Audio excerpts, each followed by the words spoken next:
Selamat pagi dan salam sejahtera saya ucapkan bagi setiap kita. Kita kembali akan memulai devosi kita pada pagi hari ini. Devosi kita diambil dari 1 Yohanes pasal yang kedua, ayat yang ke-7 hingga yang ke-17. Namun saya akan membaca ayat yang ke-9 sampai yang ke-11 saja. Firman Tuhan demikian, barang siapa berkata bahwa ia berada di dalam terang, tetapi ia membenci saudaranya, ia berada di dalam kegelapan sampai sekarang. Barang siapa mengasihi saudaranya, ia tetap berada di dalam terang, dan di dalam dia tidak ada penyesatan. Tetapi barang siapa membenci saudaranya, ia berada di dalam kegelapan dan hidup di dalam kegelapan. Ia tidak tahu kemana ia pergi, karena kegelapan itu telah membutakan matanya.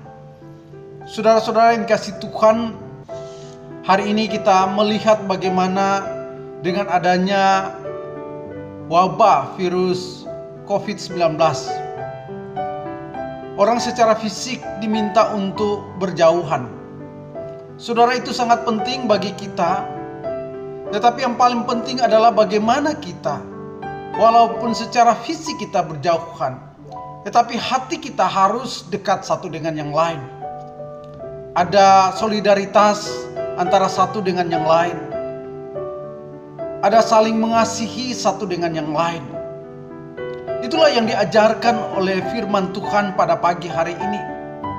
Yohanes mengatakan bahwa dia memberikan perintah baru. Tetapi itu bukan perintah baru, tetapi itulah perintah lama. Yaitu perintah yang diajarkan oleh Tuhan Yesus, yaitu untuk saling mengasihi satu dengan yang lain. Ketika seseorang mengatakan bahwa dia mengasihi Tuhan, dia hidup di dalam terang, dia harus menunjukkan, dia harus menampilkan bahwa dia benar-benar adalah orang yang hidup dalam terang. Hal yang sederhana yang dapat kita lakukan, yang dikatakan di dalam bagian firman Tuhan hari ini adalah, apakah Anda mengasihi saudaramu? Saudara, kalau dengan orang dekat saja kita tidak mampu mengasihi, bagaimana kita bisa mengasihi orang lain?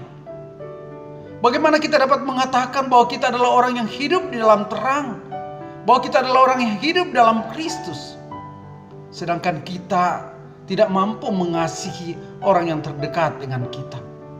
Oleh karena itu, sebagai anak-anak Tuhan, hari ini kita diingatkan kembali, di tengah-tengah kondisi apapun, kasih kita terhadap sesama itu harus tetap diutamakan.